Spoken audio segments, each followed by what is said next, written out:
Bueno, si está listo, por favor, abra su Biblia en Éxodo 25, capítulo 25, verso 17 en adelante. Dice así la palabra de Dios: Y harás un propiciatorio de oro fino, cuya longitud será de 2 codos y medio y su anchura de codo y medio. Harás también 2 querubines de oro labrados a martillo, los harás en los 2 extremos del propiciatorio. Harás pues un querubín en un extremo y un querubín en el otro extremo. De una pieza con el propiciatorio harás los querubines en sus 2 extremos. Y los querubines extenderán por encima las alas, cubriendo con sus alas el propiciatorio. Sus rostros el uno enfrente del otro, mirando al propiciatorio los rostros de los querubines. Les recuerdo que estamos estudiando la serie de Éxodo y estamos ahorita en el tabernáculo. El domingo pasado estuvimos viendo lo que era el arca, ¿verdad? Cómo era este cajón de madera cubierto con oro, los elementos que están dentro del arca y sus significados sobre todo. Aprendimos y estamos aprendiendo que lo que fue escrito en el Antiguo Testamento es una figura, una sombra de lo que iba a suceder en el futuro. Para nosotros ya es pasado, porque para nosotros la venida de Cristo, el nacimiento de Cristo, su vida, su muerte y su resurrección ya es en pasado. Pero para ellos era en futuro. Nosotros ahora lo entendemos porque vino Jesucristo y nos hablan de la muerte de un inocente, lo entendemos. Nos hablan del derramamiento de sangre, lo entendemos. Nos hablan de la resurrección, lo entendemos. Pero ellos no lo podían entender. No sabían cómo era esto.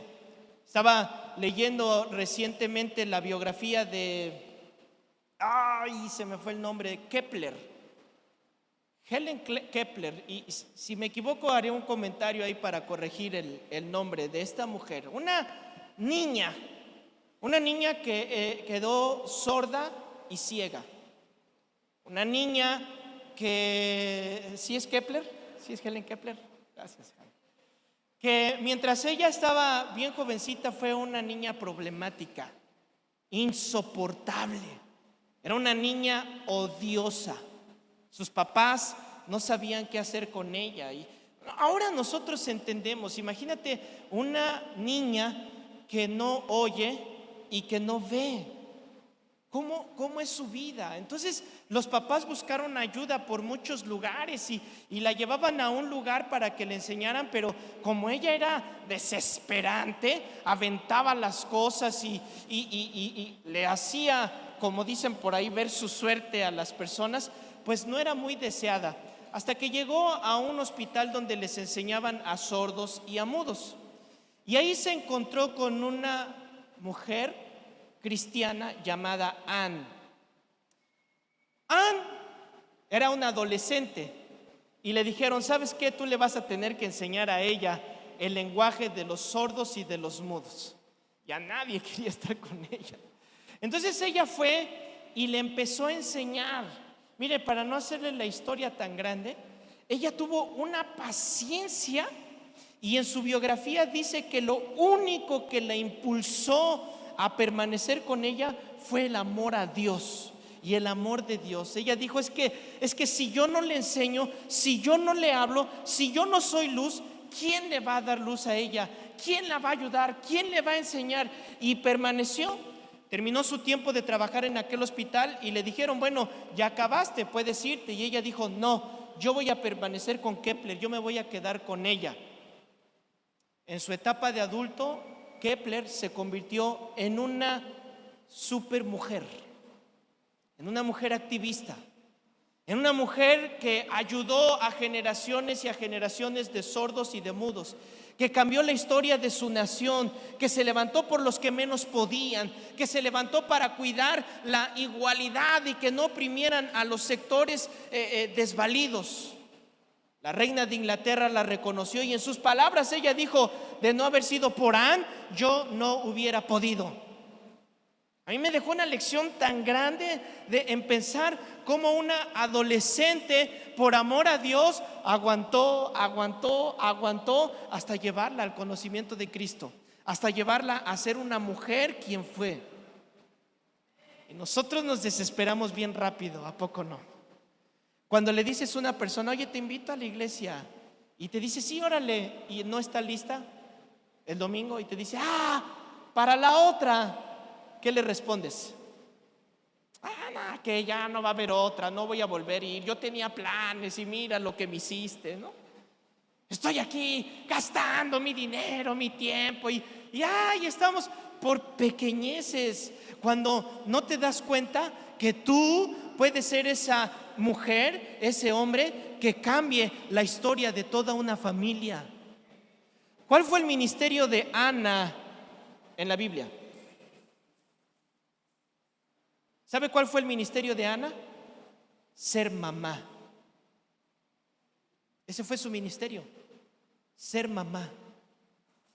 ¿Y qué hizo Ana? Levantó, enseñó, instruyó, acercó a uno de los hombres más grandes en la historia de la Biblia, Samuel. ¿Por qué? Porque ella decidió sacrificarse a sí misma para entregarse a otra persona. Tú y yo podemos ser esas personas. Tú y yo, por amor del Señor, debemos decir: si yo no le digo, si yo no voy, si yo no invierto, si yo no aguanto, ¿quién la va a aguantar a esa persona? Es que es insoportable, nadie la quiere. Pues si nadie la quiere, tú quiérela, tú invierte, tú esfuérzate. Ahora imagínese a Kepler. En su biografía decían: ¿cómo le dices a ella que lo que tiene en sus manos es una taza, que se dice taza, que luce como una taza? Cuando estaba leyendo eso, yo quedé como: ¿cómo le va a enseñar que eso es una taza? A ver, repite conmigo: una taza. ¿Sabe cómo aprendimos todos lo que es una taza? Porque la vimos y porque nos decían taza. Y ahí está el niño: tacha. No, taza, tacha. Y tú: no, taza. Y aprendiste, ¿sí o no? ¿Cómo le enseñas a ella cosas tan sencillas para otros?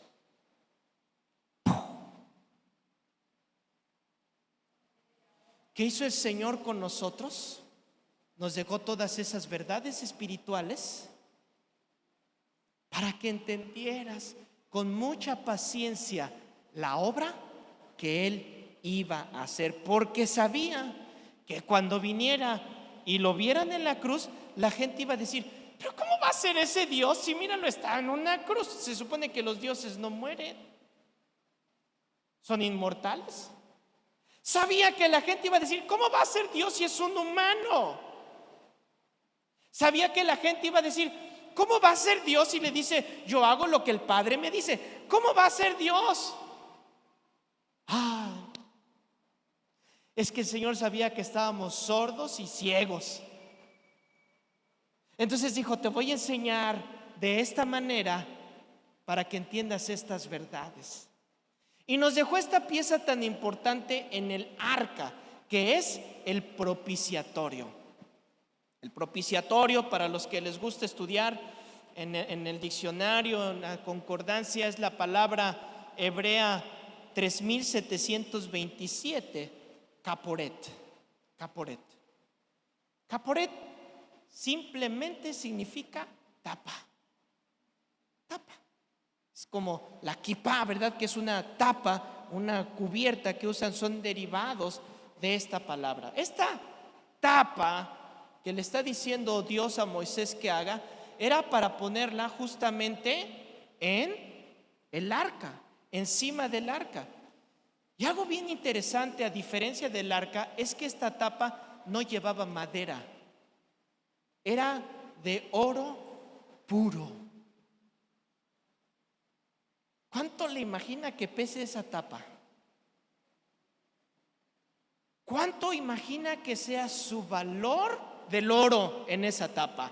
No digo el valor del significado, es invaluable, ¿no? Una pieza preciosa. ¿Por qué? Porque, fíjate, el arca representa la humanidad, ¿lo recuerdas? La madera representa la humanidad y la deidad de Cristo. Y en la humanidad de Cristo estuvo ¿qué? La justificación, la santificación, la glorificación, que quedamos que eran ¿qué? ¿Las qué? Las piedras de la ley, ¿lo recuerdas? ¿Qué más? El maná y la vara. ¿En quién estaban esas? En Cristo, en su humanidad y en su deidad.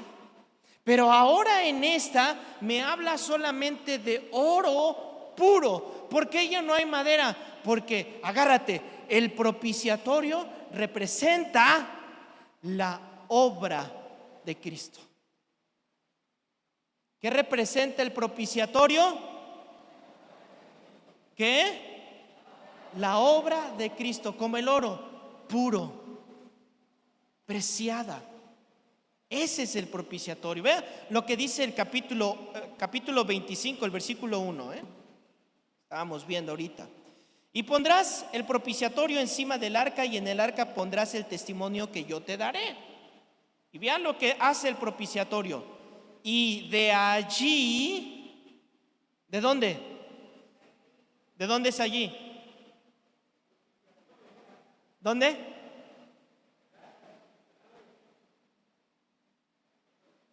¿De dónde? Lo acabamos de ver en el versículo anterior. ¿Del arca o del propiciatorio?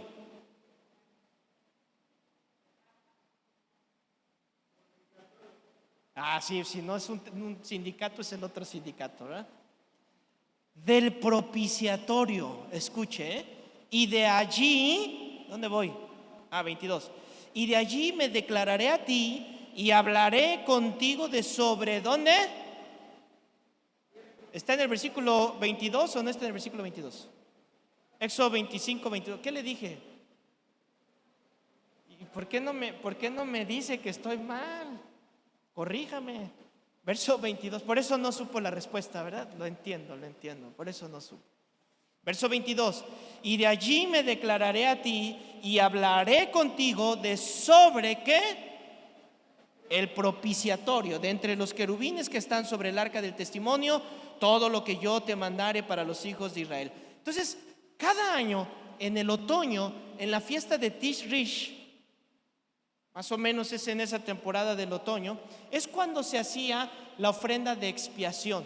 El sacerdote se pasaba por debajo del velo, ya vamos a llegar al velo y su significado, se arrastraba por abajo del velo, que se llamaba la muchedumbre, se arrastraba por abajo y entraba al lugar santísimo. El arca está en el lugar santísimo, no en el lugar santo, en el lugar santísimo. Ahí llevaba la sangre que se había del sacrificio que se había ofrecido, y esa sangre la llevaba hasta el lugar santísimo y la esparcía en el propiciatorio. Ponía la sangre. Wow, ¿qué representa el propiciatorio? ¿Qué? La obra de Cristo. ¿Y qué se ponía en esa tapa, en ese propiciatorio? La sangre. ¿Y a dónde hablaba Dios? ¿En dónde? Hasta corregí mi error. ¿En dónde? En el propiciatorio. Y aquí se van parando los pelitos, ¿verdad? Y uno ya viviendo, ay, ya voy entendiendo lo que es una taza. Mire, vamos a Levítico 16, versículo 14. Vamos a ver esta acción que hacía el sacerdote. Tomará luego de la sangre del becerro y la rociará con su dedo hacia el propiciatorio al lado oriental. Hacia el propiciatorio esparcirá con su dedo 7 veces de aquella sangre. Agarraba, la mojaba y la esparcía 7 veces. Después degollará el macho cabrío en expiación por el pecado del pueblo, y llevará la sangre detrás del velo, adentro, y hará de la sangre como hizo con la sangre del becerro, y la esparcirá ¿sobre dónde? Sobre el propiciatorio y delante del propiciatorio. Así, agárrate, purificará el santuario a causa de las impurezas de los hijos de Israel, de sus rebeliones y de todos sus pecados. De la misma manera hará también al tabernáculo de reunión, el cual reside entre ellos en medio de sus impurezas. La sangre se tomaba, era la sangre de una víctima inocente, a la cual tu juicio, tu pecado, tus errores se le ponían, y ese inocente, ¿qué tenía que hacer? Morir en tu lugar. Al morir ese inocente, tomaban la sangre ¿de quién? ¿De quién? ¿Tuya? ¿De quién? Del inocente, ¿verdad? Y esa sangre del inocente es la que te purificaba. Jesucristo consuma esta representación del propiciatorio. Jesucristo está ahí plasmado como nuestra propiciación. Miles y miles de víctimas antes de él, pero cuando vino él, dice la Biblia, se hizo un sacrificio. ¿Cuándo? Una vez y para siempre. Y con esa obra que hizo el Señor Jesucristo, nos dio, ¿qué había abajo de esa obra? Justificación, santificación, glorificación. Me salvó del infierno, limpió mis pecados presentes, pasados, futuros. Soy salvo por el Señor, pero cada día necesito, porque cada día lucho y lucho y lucho. Me santifica. ¿Quién cada día? El Señor. Y me prometió que un día este cuerpo que se envejece, este cuerpo que me hace pecar, este cuerpo me lo quitará y me dará otro cuerpo. ¿En quién está esa obra? En Jesucristo. ¿Ya se va dando cuenta? ¿Quién es el propiciatorio? ¿De quién es la sangre? ¿Para quién es la sangre?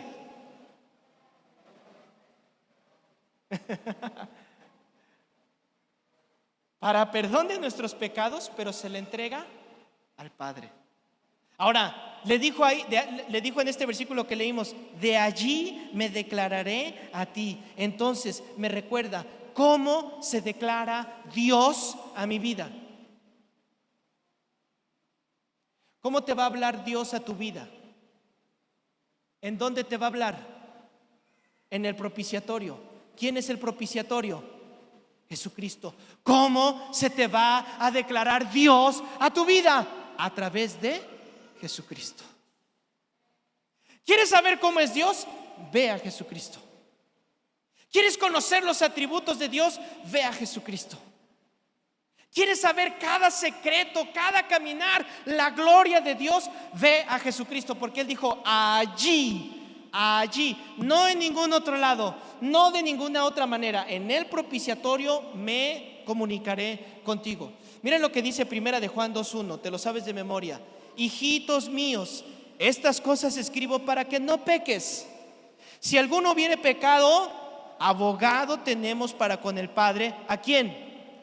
A Jesucristo, el justo. Y verso 2, véalo conmigo. Y Él es, ¿qué?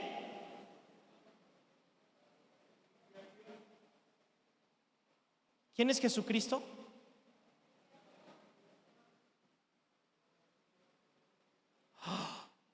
Es que hay unos que todavía están buscando el arca.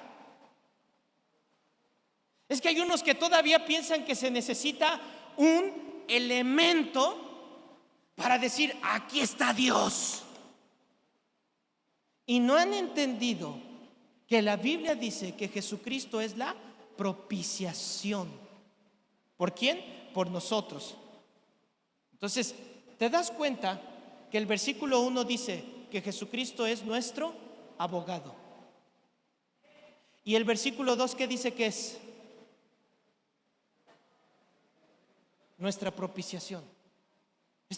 Eso es poderoso, hermano. Yo sé, yo entiendo que muchos lo tienen como automático. Si él es abogado y él es, pero cuando te cae el 20, lo disfrutas. Mira, hermano, si usted es como yo, perdóneme la comparación, solo es para que usted lo entienda, pero a mí me encantan los huevitos con chorizo. Con una tortillita, hermano, recalentada, un aguacatito. ¡Ay! Se me escurre la baba. Y ya los comí. Pero cuando mi esposa me dice, hoy vas a desayunar huevos con chorizo, no le digo, ay, no, ya sé a qué sabe, no, ya no quiero saberlo. No, hermano, yo lo vuelvo a disfrutar. Cuando yo entiendo esto y lo veo en el arca y me dice, él es tu abogado, él es el sacerdote, porque ¿quién es el que entraba a abogar? El sumo sacerdote. ¿Quién es el que se metía por abajo y llegaba y esparcía la sangre? El sumo sacerdote. ¿Quién dice el versículo 1 que es ese sacerdote? Cristo. ¿Quién dice el versículo 2 que es el propiciatorio? Cristo. Vea lo que dice Romanos 3:22. La justicia de Dios por medio de la fe en Jesucristo para todos los que creen en Él. Porque no hay diferencia, por cuanto todos pecaron y están destituidos de la gloria de Dios. Y viene la obra. Siendo justificados gratuitamente por su gracia nuevamente, ¿mediante quién? ¿De quién? De Cristo Jesús, a quien Dios puso como, ¿qué?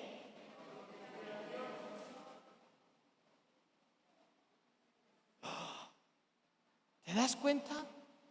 Aquí está la obra de Cristo. Justificación, santificación, glorificación. Me representa y me perdona. ¿Para qué? Para que me presente delante del Padre.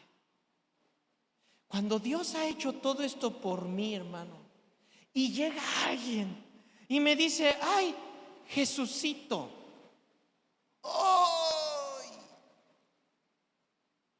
decía ese de la generación de Saúl, me arde el buche. Los que se rieron saben de quién hablo. No, que Jesucito. Cuando yo pienso en la obra que Él hizo por mí, todo lo que estuvo haciendo, la representación que hizo por expiarme a mí, yo digo, Señor, solo tú eres digno de esto.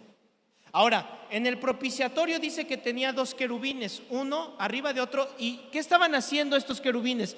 Tenían sus caras uno encima del otro, pero estaban así, de esta manera, ¿ok? Y dice Primera de Pedro, capítulo 1, versículo 9, se lo explico. Bueno, se lo leo. Versículo 9. Obteniendo el fin de vuestra fe, que es la salvación de vuestras almas. Los profetas que profetizaron de la gracia destinada a ustedes inquirieron diligentemente, indagaron acerca de esta salvación. O sea, como los profetas todavía no vieron a Jesús, los profetas como Daniel se ponían en su ventana y decían, Señor, se están cumpliendo los tiempos, ¿qué sigue? Señor, ya está pasando esto, ¿qué sigue? Y los profetas hablaban, y Dios les hablaba y les decía, han sido infieles, guardaré silencio, diles que se arrepientan. Isaías escribió que iba a venir un rey sufriente. Isaías escribió que lo iban a desechar, que lo iban a despreciar. Y los profetas estaban escribiendo lo que iba a pasar. Mientras ellos escribían, dice el versículo 11, escudriñando qué persona y qué tiempo indicaba el espíritu de ¿quién? ¿De quién? ¿Con los profetas el espíritu de Cristo cuando todavía no había venido? Sí, el espíritu de Cristo,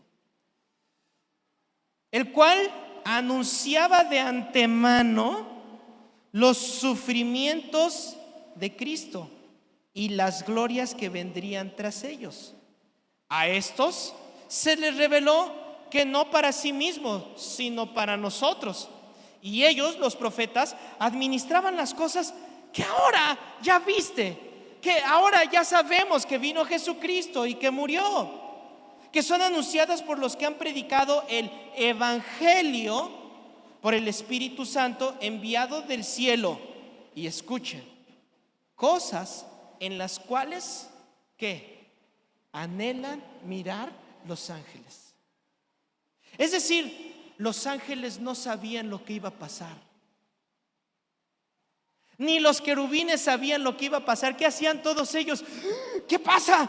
La sangre. Pero Dios, ¿qué vas a hacer? ¿Cómo? Imagínate el consejo, ¿no? Cuando voy a descender y me voy a convertir en un humano. Y los ángeles, Dios, pero si los humanos solo tienen 2 ojitos. Porque los querubines están rodeados de ojos, ¿sí o no? Pero mira, nada más tienen 2 ojitos. ¿Te vas a hacer como uno de ellos? Sí, me voy a hacer como uno de ellos. Pero Dios, ¿ya viste que ellos ocupan sus pies para caminar? ¿Por qué no te apareces con estas alas gloriosas como nosotros? 6 alas. No. Pero no entendemos, es que no les toca a ustedes, se los voy a revelar a los profetas. Y entonces ellos, va a hablar Isaías, y allí van todos a ver qué va a decir, ¿no? Y hablaba del siervo sufriente. Pero ¿cómo? El siervo sufriente. Y cuando Abraham llevó a su hijo para sacrificarlo, lo recuerdan. Y los ángeles estaban, pero Dios, ¿no le vas a prohibir que mate a su hijo? ¿Pero qué está pasando, Dios mío? Y Dios, no,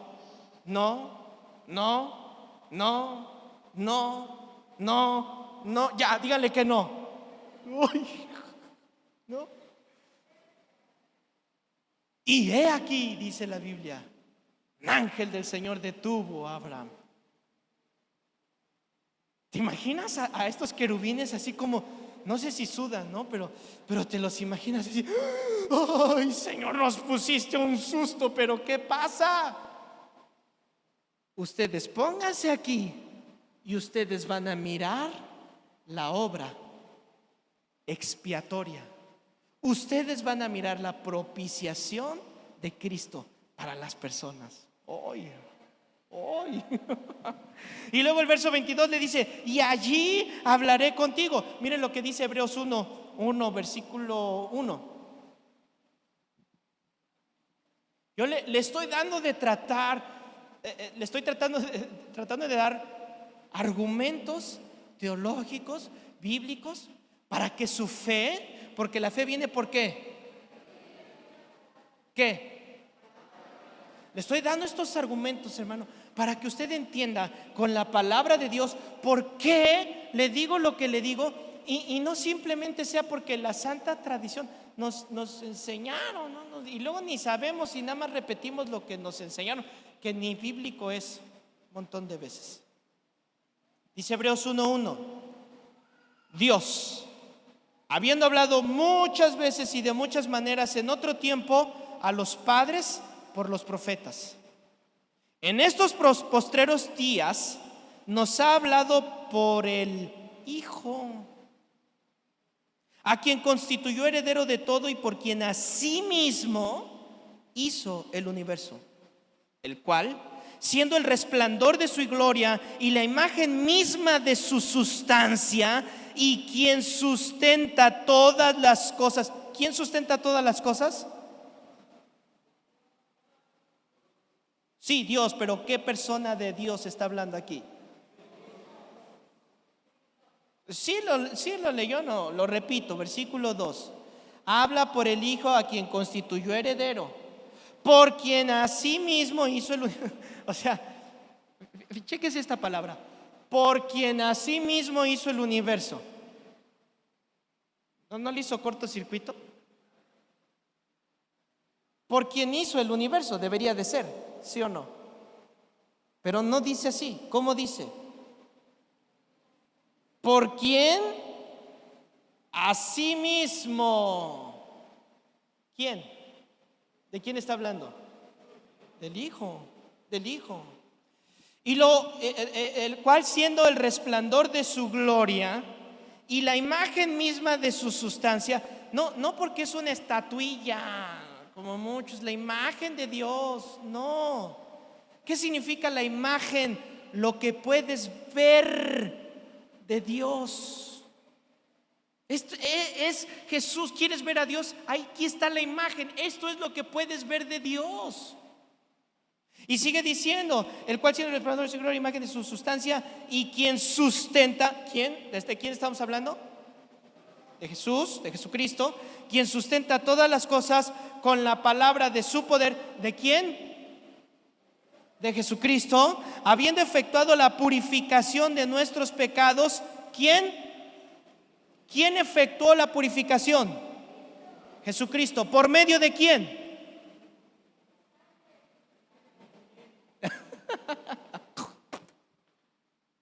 O sea, ¿qué hizo él?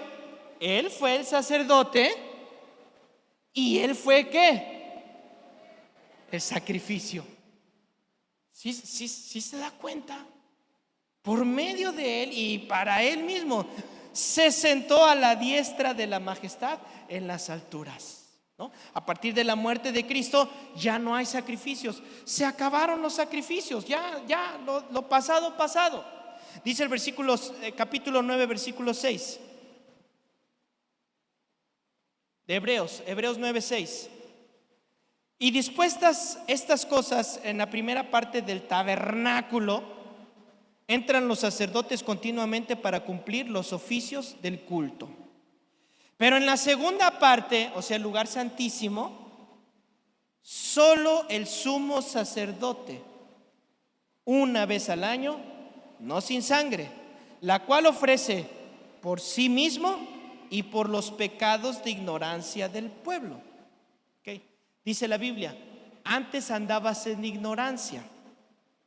¿Cuándo es cuando andábamos en ignorancia? Cuando no conocíamos que Jesucristo es nuestro abogado y el sacrificio. Porque hay cristianos que dicen, es que fue pecado de ignorancia. Nah, pecado de ignorancia. Bien que sabes que estás pecando.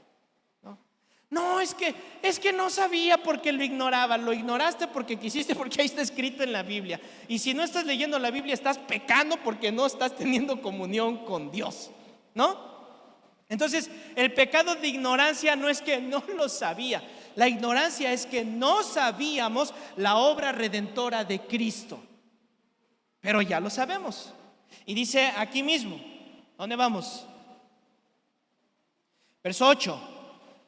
Dando el Espíritu Santo a entender esto, a entender con esto, que aún no se había manifestado el camino al lugar santísimo, entre tanto que la primera parte del tabernáculo estuviese en pie. Versículo 9, subráyelo.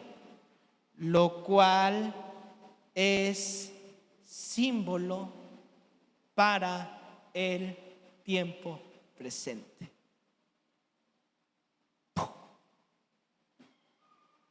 No, es que tenemos que guardar todo esto y tenemos que hacer todo esto. A ver, ¿qué dice la Biblia que era todo eso? Un símbolo. ¿De qué? De lo presente. ¿Qué presente? Dice ahí mismo, según el cual se presentan ofrendas y sacrificios que no pueden hacer perfecto en cuanto a la conciencia al que practica ese culto. O sea, ¿quieres seguir haciéndolo? Vas a seguir en pecado, no va a pasar absolutamente nada, ya que consiste solo de comidas y bebidas y de diversas abluciones y ordenanzas acerca de la carne impuestas hasta el tiempo de reformar las cosas. ¿Quién es nuestra propiciación? Cristo. ¿Quién es el sacerdote que se ofreció? Cristo. Ahora, estamos en el lugar santísimo. Vámonos para afuera y vámonos al lugar santo. En el lugar santo hay otro elemento que es la mesa de la proposición. Capítulo 25, verso 23. Córrele. Capítulo 25, verso 23. Harás asimismo una mesa de madera de acacia. Su longitud será de 2 codos y de 1 codo su anchura y su altura de codo y medio. Y la cubrirás de oro puro y le harás una cornisa de oro alrededor. Y le harás también una moldura alrededor de un palmo menor de anchura, y harás la moldura una cornisa de oro alrededor. Y le harás 4 anillos de oro, los cuales pondrás en las 4 esquinas que corresponden a sus 4 patas. Los anillos estarán debajo de la moldura para lugares de las varas para llevar la mesa. Harás las varas de madera de acacia y las cubrirás de oro, y con ellas será llevada la mesa. Harás también sus platos, sus cucharas, sus cubiertos y sus tazones, con que se libará de oro fino los harás. Y pondrás sobre la mesa el pan de la proposición delante de mí continuamente. Viene este elemento de la mesa. Ahora, la mesa de la proposición tiene las mismas medidas que el arca. Son 90 centímetros de largo, 45 centímetros de ancho, 70 de alto, y una moldura como de 20 centímetros, más los anillos donde se metían las varas y las varas. Muy parecida al arca. ¿Quién representa el arca? Cristo. Ahora, esta no está toda de oro. ¿De qué está? Madera. ¿Cubierta de qué? Cubierta de oro, ¿verdad? Y encima de esa mesa estaban los 12 panes que representan a las 12 tribus. ¿Qué es lo que hacía el sacerdote cada que entraba a ese lugar y veía esas mesas con esos panes? Que por cierto, el significado de este pan que habla que estaba ahí, literalmente significa pan con hoyos. Pan con hoyos. ¿Y quién dijo? Yo soy el pan. ¿Verdad? Yo soy el pan. Es que, hermano, cuando te das cuenta toda la obra que hay aquí, ¿de quién se trata el tabernáculo? ¿De quién se trata la obra que hay en el tabernáculo? ¿Quiénes se ponen alrededor del tabernáculo? Todos los pueblos. Todo gira alrededor de eso. Entonces el sacerdote llegaba, y cuando iba a hacer las oraciones, cuando se presentaba, ¿a quién tenía siempre presente? A las 12 tribus, siempre consciente de su pueblo. Cuando entraba al lugar santísimo, traía el pectoral con 12 piedras. 12 piedras que representaban al pueblo de Dios. ¿Qué pasaba cuando se metía una vez al año al lugar santísimo? Llevaba ¿a quién? Al pueblo de Dios. ¿Quién es el que siempre está intercediendo por su pueblo? Cristo. Siempre está intercediendo por ti. Dice Romanos 8 que cuando estamos nosotros orando, el Espíritu de Dios está intercediendo por nosotros. Constantemente. Cuando tú no sabes qué pedir, cómo pedir, el Espíritu Santo está intercediendo por ti. Cuando hay una persona que está lejos y dice: Señor, mi hijo está lejos, no lo puedo ver, y ahí hay peligros, hay malas amistades, Dios mío, el Espíritu Santo está intercediendo y manda a los ángeles que le estorben, que lo impidan caer en el pecado que se esté esforzando. ¿Por qué? Porque siempre sobre la mesa que es Cristo, ¿quién va a estar llevando? Su pueblo. Su pueblo. Siempre va a estar pensando en nosotros. ¿Qué representa esta mesa? Salmo 23. Jehová es mi pastor. ¿Quién dijo: yo soy el buen pastor y mi vida doy por las ovejas? ¿Quién? Ay, hermano. Jehová es mi pastor y nada. Hermano, mientras estés en el Señor, dice la Biblia, mi Dios pues suplirá todas vuestras necesidades en gloria en Cristo Jesús. ¿Qué necesitas? ¿Qué necesitas? Aquí entre nos, ¿qué necesitas? Porque, hermano, cuando hablamos con alguien, ¿qué necesitas? No, yo teniendo paz, ya todo está bien. No te hagas. Ahí estás: ay, Señor, me cuesta trabajo ir a la iglesia, y ahora que no hay taxis en la noche, Dios. Oye, dile a Dios: Señor, necesito un medio de transporte. ¿Y qué crees que va a hacer Dios? Si está en su voluntad, lo vas a tener. Ya les conté la anécdota de mi carro, ¿verdad? Como le hice. Yo le decía, Señor, si me das un carro, yo voy a ir. Y Dios me dijo, no, ve y si vas, te doy un carro. Así es el Señor. Así es el Señor, ¿no? Y yo le decía, Señor, mira este Corvette. Dios, tú conoces el deseo de mi corazón, Señor, tú sabes que yo. Y yo veía el Corvette y ya ve que no, pues la Biblia dice que todo lo que la planta de tu pie pisaría. Ahí está uno de ridículo, hermano. Lo piso, no, ya. Lo que la planta de mi pie pisar es mío. Ay, hermano, es que hay unos que se la toman en serio. Y los he visto hasta con las hermanitas. De repente se acerca y la pisa. Ay, perdón, hermanita, te pisé. Los he visto, no se hagan. Pero Dios no me dio el Corvette, hermano. Dios no me dio el Corvette. No lo va a hacer. Él sabe, ¿verdad? Él conoce qué es lo mejor. Es que nuevo, no, porque nuevo y al mes ya lo chocaste. Al otro mes ya no le supiste mover aquí, le descompusiste acá, le descompusiste allá. Dios sabe. Pero Él suplirá las necesidades, ¿sí o no? Pues díselo. Es que ¿sabes qué hacemos? Nos quejamos con perenganito, con perenganita. Y peor, hermana. Ay, si tienes algo, aléjate del teléfono, por amor de Dios. Ay, se echaron el round con el esposo. ¿Qué? Esposos, amad a sus esposas como el Señor. Ya están echándose, ¿no? Todo el rollo. Y no falta la hermanita. ¿Qué manita? ¿Que todo bien, manita? ¿No? Ay. Aléjate en serio. Cuando estés así, llévalo, escóndelo. Dile, Señor, no me dejes caer en tentación. Y aléjalo de ti. No estés ventilando con todo el mundo se entera de todo. Y después te reconcilias. Ay, el amor de mi vida, cuánto te amo, tú haces todo por mí. Ridículos, hermano. Si vas a hablar con alguien, ¿con quién hablas? ¿Con quién?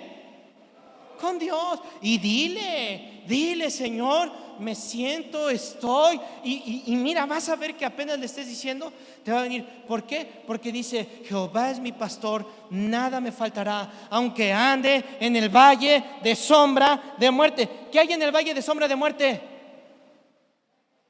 Muerte y sombra, ¿no? Y volteas sola. Por cierto, de este domingo al otro, no te pierdas, tráete a alguien porque voy a hablar de la soledad. No te lo pierdas, va a estar bien bueno, por favor. ¿Qué pasa ahí en esos momentos de soledad? En esos momentos de muerte. ¿Cómo estás? ¿Alguien ha pasado por eso? Hay gente contigo, hay personas que te rodean, pero estás así, no duermes, vas, vienes, el corazón, el estómago, un montón de cosas porque estás en el valle de sombra y de muerte. Pero la Biblia dice, Jehová es tu pastor, nada te faltará y cuando andes, porque vas a pasar. No, los hijos de Dios no vamos a pasar.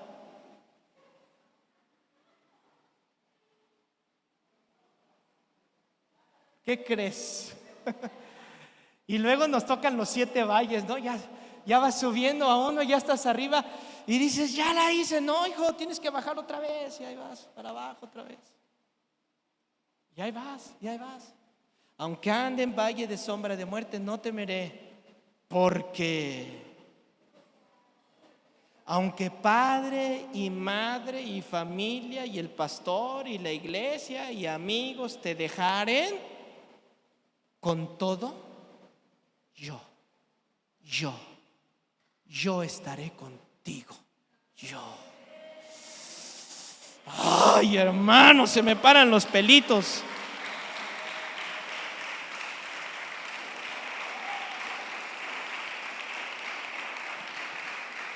Pero necesitamos que se nos olvida, hermano, se nos olvida. Yo estaré contigo.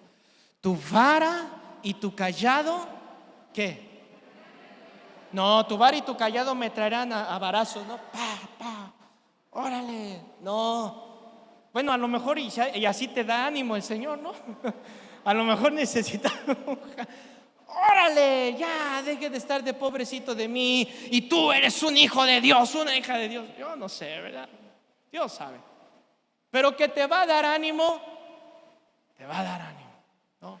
Entonces, tu vara y tu callado me infundirán alientos. Y agárrate. Y ahora, aderezas mesa delante de mí, en presencia de mis angustiadores. ¿Quién es la mesa? ¿Quién es la mesa? ¿Quién pone la mesa?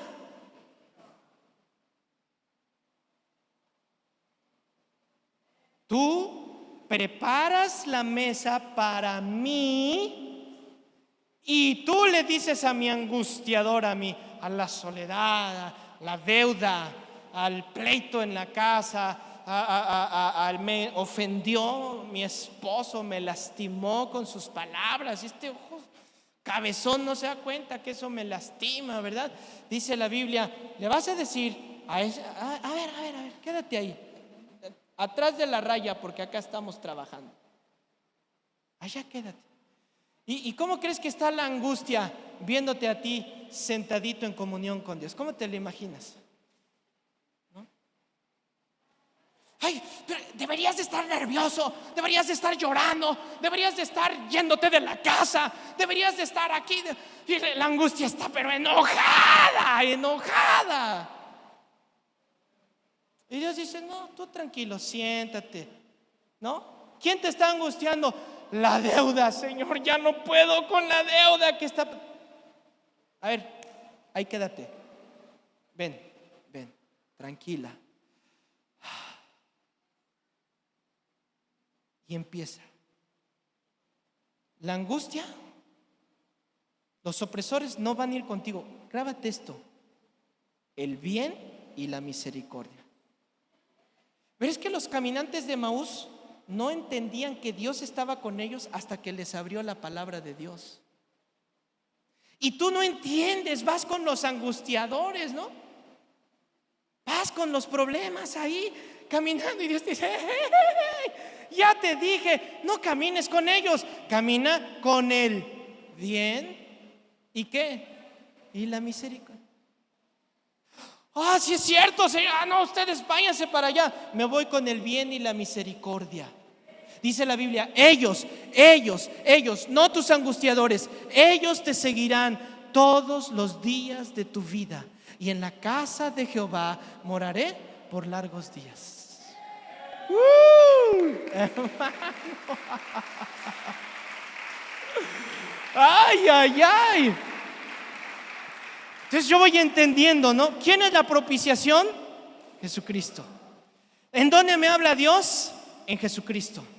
¿Quién es mi abogado? Jesucristo. ¿Quién es el inocente que murió por mí? Jesucristo. ¿De quién es la sangre que se esparció? De Jesucristo. ¿Quién me abrió el camino? Jesucristo. ¿Quién me adereza mesa? Jesucristo. ¿Quién me da el bien y la misericordia? Jesucristo. Y un día se levantó David como rey y su peor enemigo, Saúl, lo quiso matar, lo persiguió, era su perseguidor, pero Dios le dio la victoria y Saúl murió. Pero David tenía un amigo que amaba mucho, un amigo de esos amigos, hermano. Hay unos que han dicho, es que David y Jonatán eran gays, homosexuales. No. Mira, te voy a decir algo. En mi tiempo de primaria, no sé si a algunos les pasó, te agarrabas a tu amigo piojo con piojo. ¿Sí o no? ¿Alguien lo hizo? Andabas con tu valedor, con tu camarada, piojo con piojo. Y en el patio de la escuela, nuestra hora de receso era dar vueltas caminando con mi camarada. hombres varoniles que sabemos tener amigos. Y David se acordó de su amigo Jonatán. Alguien quedó de mi amigo Jonatán, porque toda la casa de Saúl fue expulsada por su golpe, por lo mal que hicieron. Estaban en deshonra. Pero David dijo: no, quiero que me busquen, quiero que me... queda uno, se llama Mefiboset, pero está tullidito. O sea, delante de la presencia del rey no debía haber nadie con defectos. Así, gente bien había con el rey. Pero está él y está tullidito. No, tráiganmelo para acá. Y llegó Mefiboset, hermano, despreciado, así de la peor familia, de la familia indeseada. Es que su papá es el borracho, sus papás son los que lo abandonaron. Ellos son los pobrecitos que siempre andan con ropa prestada. Ellos son los que no tienen ni para desayunar. Ellos son los que drogadictos. Así los trataban. Y así hay muchos. Aquí ya no, porque aquí ya agarramos la onda. Hay muchas personas así. Y dijo David: tráiganmelo. Y cuando lo vio, dice el versículo 6 de 2 de Samuel: vino Mefiboset, hijo de Jonatán, hijo de Saúl, a David, y se postró sobre su rostro e hizo reverencia. Y dijo David: Mefiboset. ¿Cómo te imaginas a Mefiboset delante del rey? ¿Me van a matar? Es lo que tenían que hacer. Tenían que cortar. Me van a dar con todo. Y él dice: he aquí tu siervo. Y David le dijo: tranquilo, no tengas miedo. ¿Por qué? Porque yo a la verdad haré contigo misericordia. Voy a hacer contigo misericordia por amor de Jonatán, mi amigo, tu papá. Y te devolveré todas las tierras de Saúl, tu padre. ¿Cuántas tierras lecha que tenía el rey Saúl? ¿Cuántas le iba a regresar? Te voy a dar un terrenito ahí decentito. ¿Cuántas? Imagínate que un día a ti te llaman ahora en enero y recibas una llamada y te dice: es que tu tío que no conociste te dejó una herencia, te dejó 50,000 millones de dólares en una cuenta y unas casas que tiene y franquicias de Starbucks. No, o sea, ¿cómo te sentirías si te llaman y te dicen eso, no? ¿Qué harías? La verdad, ¿qué harías? Si cuando les dieron su topper ayer, ¿cómo estaban? ¿Poco no? ¡Ay, mi topper! Me dieron mi topper, me gané mi topper. Imagínate la noticia que de repente está Mefiboset y te voy a regresar todas las tierras de tu abuelo, del rey Saúl, y tú comerás siempre a mi mesa. ¿Qué significa la mesa? Vas a tener honor. No vas a ser el tullidito, no vas a ser la vergüenza, no vas a cargar con los pecados de tu papá, no vas a cargar con los pecados de tu abuelo, no vas a pagar con sus errores, no vas a repetir la historia. Tú te vas a sentar en mi mesa, dice el Señor. En mi mesa te vas a sentar. Cambia la historia. Cambia la historia. Señor, yo voy a comer a tu mesa. Y a partir de ahora, dale una patada a la angustia, a los perseguidores. Y Señor, el bien y la misericordia aquí. contigo. Contigo. Póngase de pie, por favor. Póngase de pie. Póngase de pie y dile: Señor, ahora sé, esta mesa es restitución, esta mesa es honor, esta mesa es comunión, esta mesa es Cristo. Es Cristo. Si te tengo a ti, Señor, cierra tus ojos y dile: Señor,